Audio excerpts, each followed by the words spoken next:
আসসালামু আলাইকুম। হযরত আমাদের এখানে আজকে একটা মহিলা আসছিল না? নাম বলার দরকার নাই। কুমিল্লা থেকে আসছিল একটা মহিলা যে ঘন্টাখানেক আগে মনে আছে? যার চিকিৎসা করার জন্য আমরা জি, জিনবন্দি করলাম। ২৮ টা জিন ছিল এই মহিলার উপরে। ২৮ টা জিন আর বন্দি ৬০ করলাম। ৬০ টার টা মতো ক জাদুকুফুরি করা ছিল। ওইগুলা নষ্ট করলাম। যখন তখন মহিলা বলতেছিল যে, "এখন আমার চোখ-টোখ পরিষ্কার হইছে, শরীর পাতলা হইছে, আরাম হইছে, জি, ভালো লাগতাছে।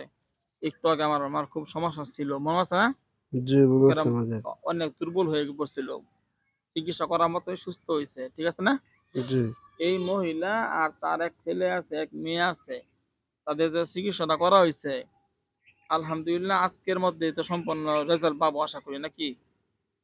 আজকের মধ্যে না হলেও কালকের মধ্যে রেজাল্ট পেয়ে যাবেন। আজকের মধ্যে চিকিৎসা সম্পন্ন হবে, কালকে থেকে তারা বুঝতে পারবো আরকি জি, নাকি? আচ্ছা, তো ওখানে আমি ৭ জন জিন হুজুররে চালান দিতে বলছি। তান্ত্রিক হুজুররা চালান দিব। তো আপনারা হুজুররা খেয়াল রাইখেন, হ্যাঁ?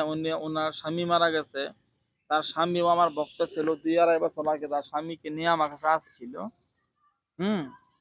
তারা আমাকে দিয়ে এ পর্যন্ত এই ভদ্রমহিলা, তার মেয়ে, তার বোন ২ টা বোন আছে।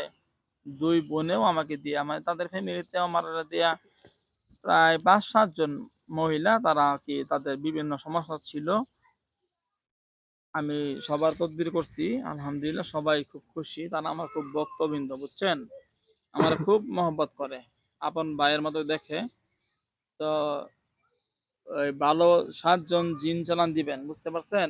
ঠিক আছে। ওই ম্যাডামরে দেখে রাখার জন্য, তারা যেন শত্রুরা ক্ষতি করতে না পারে, এজন্য আপনারা খুব খেয়াল রাখবেন। বুঝতে পারছেন ইনশাআল্লাহ? ইনশাআল্লাহ। আসসালামু আলাইকুম। ওয়ালাইকুম আসসালাম।